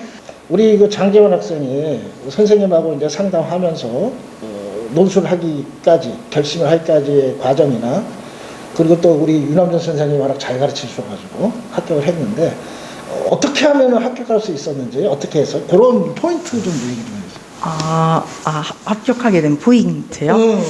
사실 저는 논술을 저도 좀 부정적으로 바라보는 사람 중에 하나였는데요. 약간 논술은 글을 좀 잘 써야지 갈 수 있다. 약간 재능이 좀 있는 사람이 가는 거라고 해서 저희 담임쌤한테 논술 쓴다고 말씀드렸을 때도 굉장히 욕을 많이 먹었는데요. 일단 논술을 하기까지 결정된 거는 이 원장 선생님이 자꾸 이제 될 수 있다, 할 수 있다라는 좀 자신감을 많이 주신 것 같기도 하고 약간 저도 나름 글을 못 쓰는 편이 아니다라는 그런 말을 많이 하셔갖고 그래 노력을 하면은 뭐든지 이뤄낼 수 있다고 라는 생각이 들어서 한번 에라 모르겠다 어차피 뭐 학생부 종합을 쓰기에도 뭔가 뚜렷한 꿈이 있는 것도 아니고 또 교과를 쓰기에는 그렇게 내신이 높은 것도 아니니까 이도저도 아닌 상황에 뭐라도 하나 해보자라는 마인드로 하게 됐는데요. 이제 유남중 선생님이랑 수업을 하면서 느낀 거는 약간 논술도 하나의 학교 시험과 비슷하다라는 생각이 좀 들었어요. 약간 각 대학마다 어떤 식으로 문제가 나올지 유형들이 정해져 있잖아요. 근데 학교 시험도 어디에서 어떻게 시험이 나올지를 이렇게 딱딱 정해져 있으니까 그 문제 유형을 좀 이렇게 파악함으로써 어떻게 문제를 해결해 나갈지 좀 틀을 잡을 수가 있었던 것 같고요. 그리고 약간 이제 선생님과 수업을 하면서 어떤 주제가 좀 많이 나오는지 뭐 답안지를 쓸 때 얘네들이 원하는 질문의 의도 파악이라던가 그런 하는 방법들을 알려주면서 약간 좀 남들에 비해 좀 더 그 대학에서 원하는 답에 좀 가깝게 쓸 수 있지 않았나 싶습니다.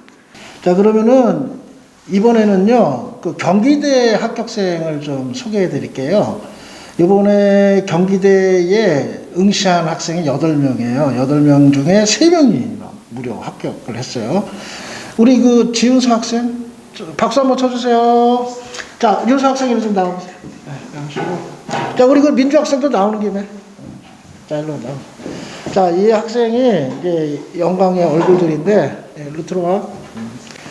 그 한 친구는 그 양예린 친구라고 재수생인데 오늘 시간 관계상 못 나왔습니다. 자, 일로 와봐요. 우리 윤서하고 민주. 머리에 이제 비슷한 거 있고 비슷해 보여. 그나저나 우리 윤서 학생부터.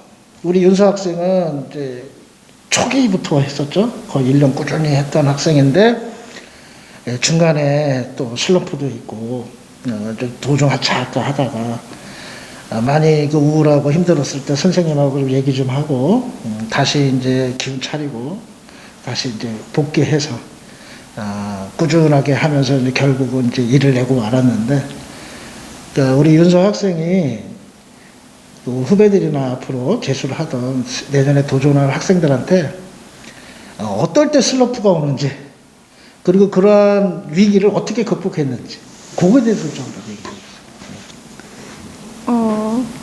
글을 써도 계속 안 는다고 생각되고 내가 못한다고 생각이 자꾸 들면 슬럼프가 오는 것 같고요. 그리고 주변 사람들한테 그런 고민을 얘기하고 응원받고 내가 잘하고 있다는 거를 이렇게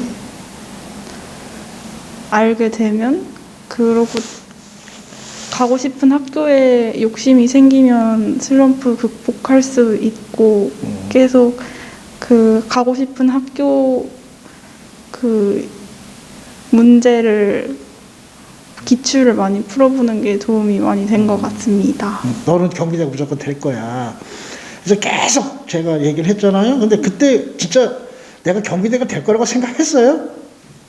그냥 저는 솔직히 원장 선생님이 그냥 하는 말인 줄 알았는데 막상 붙고 나니까 어떻게 아셨지 하는 생각이 들어요. 좀 불안할 때는 원장 선생님이랑 상담하는 게 제일 많은 도움이 되는 것 같고 못한다고 생각하지 말고 할 수 있다고 생각하면 될 것 같습니다. 멘탈이 중요해요. 네. 할 수 있다. 나 못하는 애가 아니다. 그거를 계속 학원에서 공부하고 첨삭하고 특히 원장 선생님 얘기하면서 계속 확인해 나가고 그런 게 되게 중요한 것 같아요. 피드백. 아이, 고마워요. 다시 한번 축하드리고 우리 그 민주 학생 우리 학생은 언제부터 수업을 했죠? 이번 년 6월부터 시작을 했어요. 그 6개월 이상 꾸준히 했네. 네. 어떻게 해서 그 합격하게 됐어요? 한번 비결 한번 얘기 좀 해주세요. 저는 유남중 선생님이랑 같이 했었는데 이제 선생님 수업할 때 선생님이 알려주시는 거 잘 필기하고 선생님이 숙제 내주시는 것도 계속 꼬박꼬박 해서 붙은 것 같습니다. 근데 경기대 첨삭 받을 때 계속 잘한다고 이 정도면 합격했다고 하는 그 평가 받았었어요? 처음에는 못 받았는데 계속 열심히 하다 보니까 여기에 이제 정말로 영광스러운 한 분을 또 이렇게 모셨는데 이 학생은 이제 부천여고 김시현 학생인데 이번에 중앙대학교 논술 장학생으로 들어갔어요. 정말 엄청난 일이고 제가 그동안 가르치면서 논술 장학생이 된 경우가 한 몇 년 전에 한 번 있고 오랜만에 정말 그 가뭄 속에 담비 같은 희소식을 해서 너무 기쁘고요. 이렇게 탁월한 논술 실력을 갖고 제자를 뒀다는 게 정말 저가 영광입니다. 그리고 이 친구도 이관왕이에요. 이화여대도 붙었어요, 영문과. 근데 이화여대는 뭐 사실 100분 안에 거의 3천짜리서는 웬만해서는 붙기 힘들고 솔직히 말씀드리면 올해 2대 3명 붙었는데 비결이 뭔지 이 학생이 논술 장학생이 될 수 있었던 그러한 나름대로의 자기만의 공부법 노력이 있었을 것이고 그러한 거에 대해서 소감 겸 자기가 어떻게 노력했는지 그거에 대해서 좀 짧게 한마디 해주시면 고맙겠습니다. 7월 달부터 논리의 나무 수업을 들으면서 처음에 약간 기초부터 한 게 도움이 됐던 것 같고 그리고 다양한 학교의 문제를 많이 풀어봤던 게 또 도움이 되었습니다. 항상 말도 없고 꾸준히 잘하긴 했는데 혹시 슬럼프 없었어요? 중간에 논술이 워낙 붙기 어렵다는 말을 많이 들어서 이게 계속해서 잘 될 수 있을까라는 생각이 들긴 했는데 그래도 꾸준히 하다 보니까 좋은 결과가 있어서 네. 지금 생각해보니까 뭐 정시나 다른 학종으로 가는 것보다 훨씬 잘한 것 같죠? 네. 어떻게 지금 생각해보면 논술이 더 쉬운 것 같아요? 정시나 학종이 더 쉬운 것 같아요? 논술이 조금 더 쉽죠? 그러니까 노력 대비 효용성이 좀 커, 가성비가 높으니. 아무튼 그동안 너무 고생 많았고 또 이렇게 논술 장학생으로까지 합격해서 선생님이 오히려 더 고맙고. 근데 이거는 무슨 다른 목적이 아니고 워낙 논술에 대한 편견이나 잘못된 오해들이 많아서 그걸 좀 교정시켜주려고 하는 거예요. 뭐 이런 거 보고 사람들이 오고 그런 거 아니잖아요. 워낙 우리 탐논술 유명해서 그냥 와요, 오는데 학부모 설명회를 오신 분들이나 이후 이제 우리 블로그를 찾으신 분들이 보시고 논술에 대한 정확한 정보를 가지시는 게 좋을 것 같아서 제가 드린 거고요. 전혀 각본 없이 다 한 겁니다. 그러니까 여기서 말씀드리는 것의 핵심은 뭐냐면 학종으로 인서울이 어렵다는 거예요. 실제로. 그리고요. 논술이 더 쉽다는 겁니다. 아까 가천대 간호학과 내신 분들이 2등급이에요. 2등급.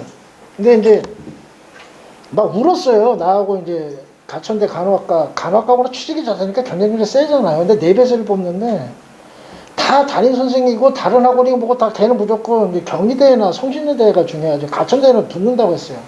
근데 예비번호 116번.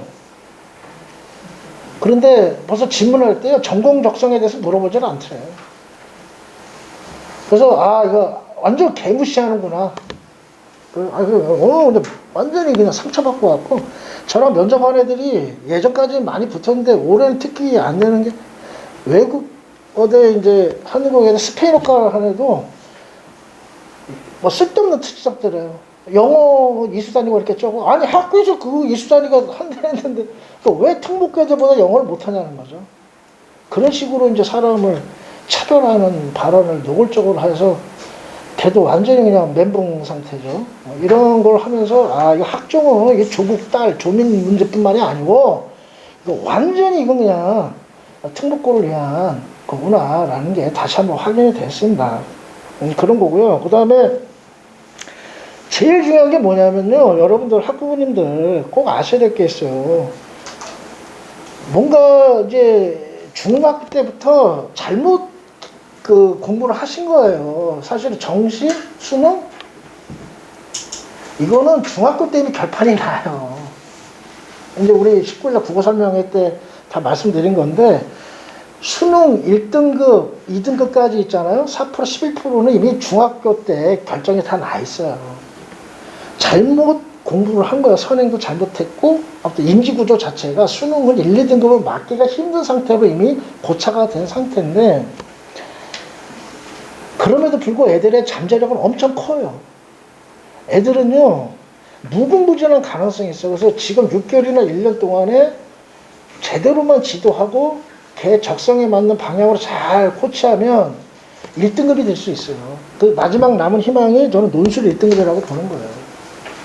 여태까지는 학부모님들이 잘못 아셔가지고 괜히 이상하게 친구 따라 강남 가고 잘못 줄 서고 잘못된 학원에 수포자를 갖다가 수학에다가 2, 3일 투자시키고 잘못된 학습 방식으로 강남 애들만을 위한 엉뚱한 투자를 하셨다면 이제부터는 애들이 진짜로 자기 잠재력과 창의력을 끌어올릴 수 있는 새로운 꿈을 키워주셔야 돼요.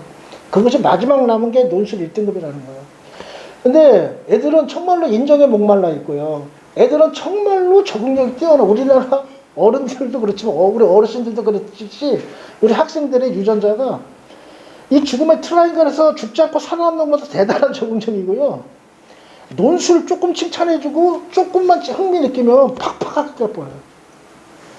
강남 애들 왜 저러겠어? 그냥 멘탈이 강한 거예요. 자신감 할 수 있다. 그러니까 더 의욕이 생기고 더 열심히 하고 더 성취감이 많이 하는데 그 칭찬을 못 받아봤어요. 애들이 항상 좌절하고 불안하고.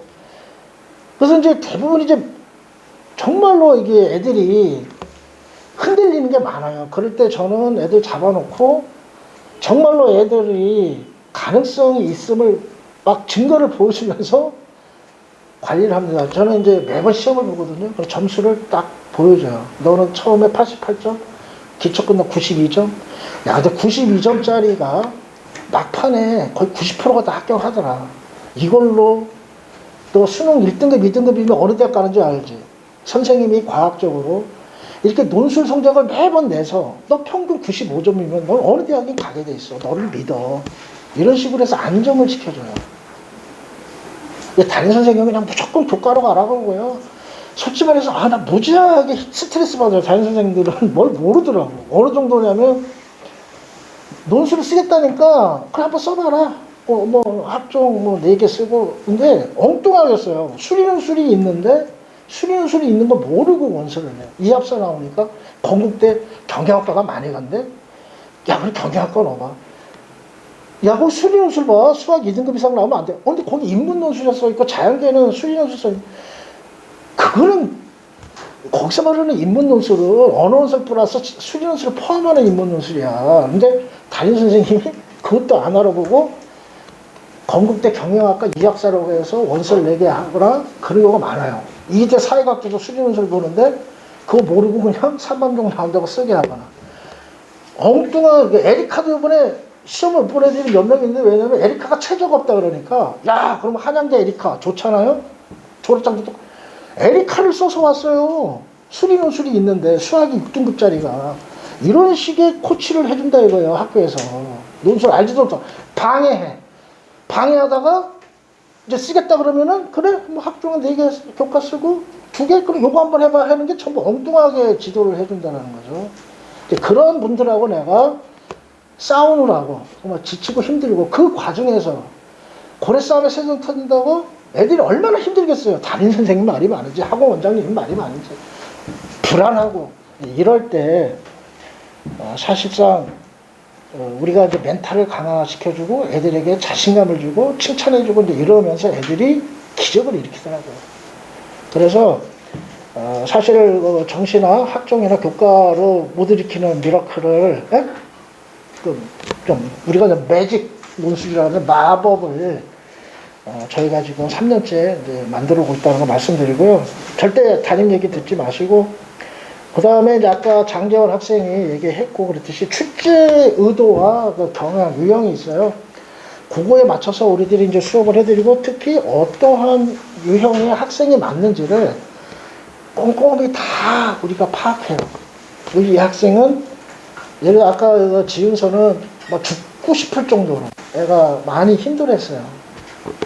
근데 딱 붙자마자 머리 노란색으로 확 물들이고 완전 180도 던져서 왔던데 너무 기쁘대요. 살 것 같고. 근데 그 우울하고 정말 고통스러운 정말 이 청춘에 대해서 내가 어떻게 해서 합격을 시켰냐면 개그를 면밀히 분석을 했어요. 제가. 얘는 문학을 잘하더라. 시에 대한 해설을 너무 잘하는 거야. 그리고 애가 생각이 깊은 애예요. 의리도 있고. 그래서 너는 경기대를 붙을 거야. 너는 경기대 인하대는 힘들어. 자료 분석을 잘 못해. 근데 넌 경기대 문학지문 1번을 잘 쓰기 때문에 그거를 집중적으로 하자 해가지고 다독거려가지고 경기대 내가 암시를 계속 줬어요. 그랬더니 칭찬은 고래도 춤추게 한다잖아요. 진짜 얘가 플라세보 효과가 있어. 나는 경기대 될 거라고 하는 그 암묵적인 이 세뇌가 되면서 경기대에 대해서 열심히 하게 되는 동기부여를 줬어요. 그런 식으로 학생의 장점 단점을 다 파악해서 어느 학교를 집중적으로 해야 되는지 원서를 쓰게 해주는 학원이 있으면 나오라 그래요. 없다고요. 우리 학원은 한다. 제가 잠 안 자고 한다. 저는 그거를 제 사명으로 생각하는 사람이라는 거고요. 그 다음에 첨삭이 중요해요. 여기 이제 자료에다 보면 엄마 손천창 얘기했는데 맨날 물어보는 게 그거예요. 논술이 로또 다는데 쉽지 않은데 가능할까요? 쓸데없는 질문 하시는 분하고 그다음에 꼭 두 번째로 물어보시는 거. 거긴 첨삭 선생님이 원장님이 직접 해주나요? 여러분들도 나한테 전화하셨을 때 그걸 물어봐요. 첨삭 잘해줍니다. 첨삭을 제대로 못하고 애들 글을 매일 저는 다 파일로 복사해서 갖고 있거든요. 그리고 매달 점수를 기록하고 있단 말이에요. 수능 성적만 기록하는 게 아니라 애들 글의 성적까지 기록해서 첨삭을 통해 가지고 모든 걸 다 파악하고 있기 때문에 이렇게 첨삭을 해주는 학원이 없다. 솔직히 말해서 제가 이제 전성준이라고 재수생인데 군포 용호고에서 제 명성을 듣고 찾아왔어요. 제가 걔 글을 지금 갖고 있어요. 제가 파이널만 들어낸데 외대 파이널 4번 듣고 붙었어요. 물론 작년에 이제 논술을 하는지만 글을 한 번 써왔는데 한 10장을 가져왔더라. 기출문제 주고. 내가 첨삭을 하면서 얘는 붙겠다 싶었어요. 많이 틀리긴 했지만 그 정성과 그리고 벌써 딱 글을 보면 가능성이 보이거든요. 몇 개만 고치면 되겠다. 그러니까 우리는 무한 첨삭이라 해가지고 따로 날 잡아서 그 시간에 못해주면 따로 그 다음날 불러서 해줘요. 첨삭이 되게 중요합니다. 논술의 50%는 첨삭인데 다른 데는 다 비용 문제 때문에 못해요. 왜냐하면 첨삭 선생을 따로 두잖아요. 강사가 돈 벌어야 되니까 첨삭할 시간이 어디 있어. 학생 대형 강의하면서 7, 8, 100만 원 다 주고 다른 학원 가가지고 돈 벌어야 되는데 그럼 첨삭은 전부 조교들 시켜가지고 하는데 조교들이 그 학생에 대해서 뭘 합니까? 그냥 형식적으로 첨삭. 그러니까 맨날 물어보잖아. 여러분들 다 첨삭 어떻게 해주세요? 우리는 그렇게 정성스럽게 해준다는 거죠. 그래서 붙는다는 거죠. 그러니까 이익을 별로 추구하지 않으니까 우리하고는 가능한 거라는 거예요.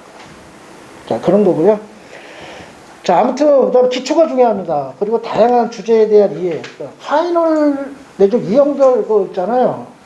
9월부터 시작하는 거. 9월부터 성신여대 들어가거든요. 그런 거에서 붙지 않아요. 벌써 대성 싶은 나무는 떡잎부터 알아본다고 제가 한 달 딱 가르쳐요. 저는 제가 모든 애들을 기초 한 달은 제가 무조건 가르칩니다.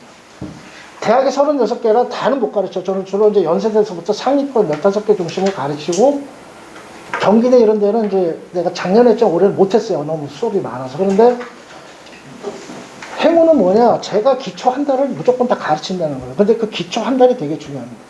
시키는 대로만 해라. 왜냐면 비슷비슷해요. 강남 애들이나 애들이랑 글 못 쓰기 똑같아요.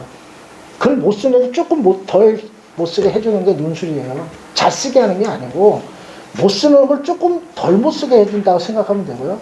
그런 면에서 스타트라인 똑같아요. 그런데 합격하게끔 하는 그 비결이 있어요. 어떻게 쓰면은 합격하는가에 대한 그 전략적인 팁을 제가 완벽하게 한 달 동안 가르쳐줘요. 그래서 기초를 하면은 이제 제가 70점짜리 미만은 보내요. 안 돼요. 80점에서 이제 90점 사이가 대부분 나오는데 그런 애들은 하면 돼요.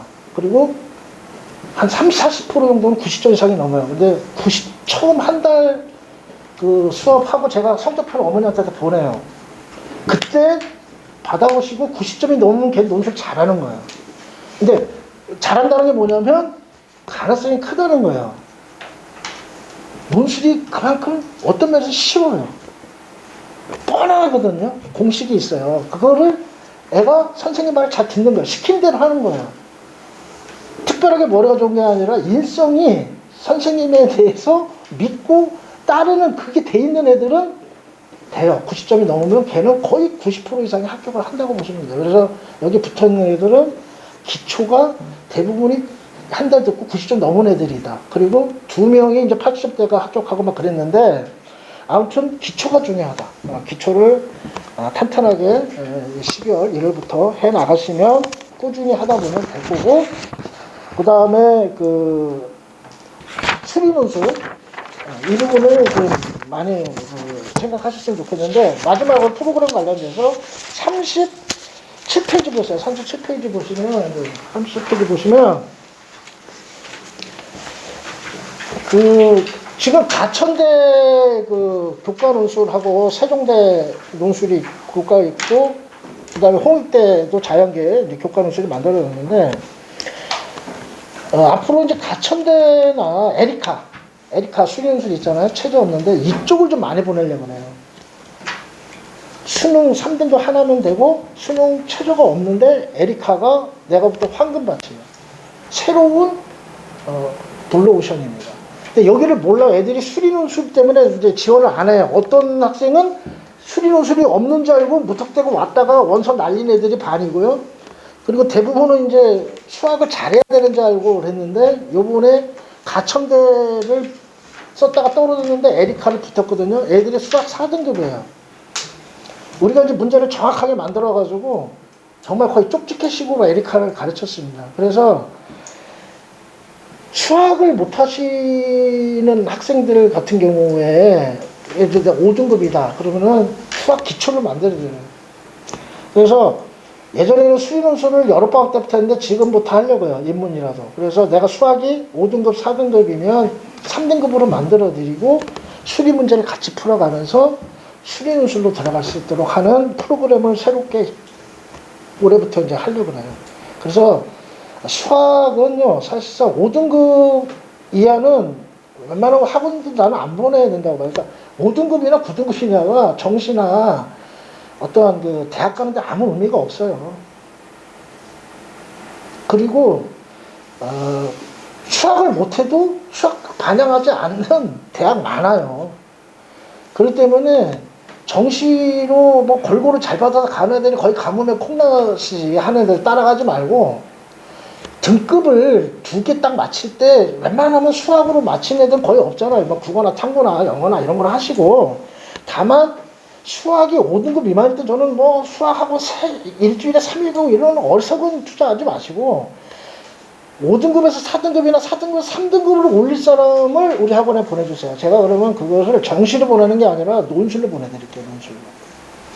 수학 3등급이 나오기가 힘들어요. 문과 애들은. 4등급이면 잘하는 거예요.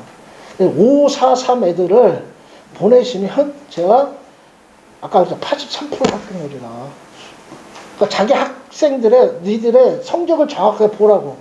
내가 수학에 5등급이면은 4등급으로 만들어서 논술과 수학을 수기를 같이 해서 보내는 프로그램을 만들었다. 그것들을 한번 염두에 두시고 앞으로 선택을 하셨으면 좋겠다는 겁니다. 자, 그리고 이제 고1, 2 같은 경우는요, 아무튼 겨울방학 때부터 제가 뭐 1년 동안 하는 일도 있는데, 43페이지 보시면, 아무튼 고1, 2 독서논술 프로그램도 있습니다. 그래서, 저희들이 이제 뭐 내신 서술형 평가 유형의 문제도 우리가 이제 잘 풀 수 있는 기초를 만들어 드리고, 특히 처음에는 이제 단문 쓰기 훈련서부터 해서 500, 800자 쓰는 단계까지 가서 나중에 이제 1000자 이상 글 쓸 때까지 철저하게 1:1 첨삭으로 해서 이제 기본 책도 좀 읽고, 그 다음에 주제 해설과 기출문제 풀이, 글쓰기 훈련, 이런 것들 하면서 고1, 2 학생들도 반이 이제 만들어진다는 겁니다. 그렇게 하고, 그 다음에 이제 아까 제가 말씀드렸듯이 중학교 때 사실 모든 것이 결정돼요. 수능이나 이런 사고력이 중학교 때부터 독서나 이런 국어가 제대로 안 돼 있으면 고등학교 때 가서 수능 점수 올리는 것이 거의 불가능하거든요. 그래서 저희가 이제 뭐 매직 국어 해서 요새 버스 광고도 하고 그러는데 다른 데처럼 거짓말 안 하고 우리는 1등급 올리기 매직이라 그래요. 우리가 1등급 만들어, 전부 거짓말이에요. 부천에서 국어 1등급 나온 애들 몇 명이나 돼요. 수학 1등급만큼 어려워졌잖아요, 지금. 그러면은 아까도 말씀드렸듯이 국어가 3월 수능에서 1등급 안 나오면 사실상 11월 달 수능에서 거의 뭐 4, 5등급이라고 보시면 되고요. 3월 달에 수능 1등급이 나와줘야 한 2, 3등급이 간신히 나온다고 보시면 돼요. 그만큼 등급 올리기 어려워요. 같이 경쟁하는 관계이기 때문에. 남들보다 특별하게 도 두세 배 노력하더라도 구조적으로 안 되는 게 있습니다. 그런데 이제 저희들이 한 문제만 더 맞추면 1등급 오르거든요. 어떻게 하면 한 문제를 더 맞추게 할 건가? 그게 중요한 거예요. 속지 마세요. 수학 수포자 많고요. 수학 안 돼요. 점수 못 올라요. 그렇듯이 국어도 올리기 힘들게 됐어요. 지금의 국어는 이제 이미 수학으로 이제 변별이 안 되니까 이제 국어 갖고 이제 변별을 하는데 이제 국포자가 생기기 시작했다는 거죠. 옛날 수포자 있듯이. 그러면은 국어가 1등급이 오르기가 쉽냐? 거의 수학보다 더 어려워지고 있다는 거예요. 그렇기 때문에 우리는 어떻게 하면 1등급을 올릴까 갖고 걱정을 하는데 1등급 만들어도 되는데 그거 아니다. 그러면은 한두 문제를 더 맞히는데 어떻게 해야 되겠어요? 그 학생을 면밀하게 뭐가 틀리는지 어떤 부분에서 얘가 잘하고 못하는지를 분석을 해서 한두 문제를 더 맞히게끔 해주는 게 중요한 거거든요. 그래서 한 등급씩 올라가게 해야 되는데 그러한 수업을 고통스럽게 하기 이전에 중학교 때 제대로 기초를 해놓으면 지가 알아서 1등급으로 간다는 거예요. 그래서 중학교 때 이미 결정되기 전에 독서를 해야 독해력이 늘어요. 디지털 스마트폰 보고 맨날 컴퓨터 보고 책 안 읽는 애들한테 국어 점수 1, 2등급 나오라고 하는 것은 정말 말도 안 되는 고문을 하시는 거예요. 그래서 학부모님들이 중학교 때 나 초등학교 때 책을 많이 읽히라고 하는데 맞는데 근데 그 이유를 모르시고 보내시더라고요. 왜 그러냐면 디지털로 읽는 이 평면 공간에서의 이런 디지털 읽기는 우리 뇌 구조 자체에 문해력의 그 회로를 없애버려요. 그 진화가 되는 거거든요. 인쇄 매체를 통해서 책을 만들고 어떤 공간적으로 3차 공간에서 집중했을 때 생기는 독해력이라고 하는 뇌 구조가 있는데 책을 읽어야만이 그 구조가 생겨요. 생물학적으로. 근데 그렇지 않고 애들이 요새 전부 그냥 인터넷이나 스마트폰만 보는 애들은 안 돼요. 저도 워낙 책도 많이 읽고 그랬던 사람인데도 인터넷을 보니까 이 문해력이 떨어지더라고요. 그래서 스마트폰을 저는 뺏어요. 공부할 때. 보지 말라고. 이거 봐, 보지 말라고요. 뺏어야 되고요. 스마트폰을 중학교 때부터 멀리하고 책을 읽을 때 국어나 수학이 1등급, 2등급이 나오지 스마트폰을 갖게 해놓고 애들한테 국어 잘하라고 학원만 보면 못 받는 게 무기가. 그래서 독서를 하는 거예요. 사고력을 늘리고 문해력을 늘리려고. 그 토대가 중학교 때 이루어지고요. 사실 초등학교 때부터도 텔레비를 안 보게 해야 돼요. 근데 그런 식으로 해서 강남애들을 쭉 키워오는데 우리는 뭐 맹목적이에요. 왜 책을 읽혀야 되는지 잘 모르면서 책을 읽히라고 하고 그다음 또 안 읽혀요. 우리 부천 애들은. 그러면 고등학교 때 학원만 자꾸 바꿨는데 그 될 일이 아니라는 거죠. 네, 그래서 중학교 때 독서와 국어를 체계적으로 해나가는 프로그램이 있으니까 또 그런 부분들을 적극 활용하셔서 고등학교 때까지 잘 나갈 수 있는 그런 발판을 마련했으면 좋겠다. 강의 기초가 있고요. 자, 마무리하겠습니다.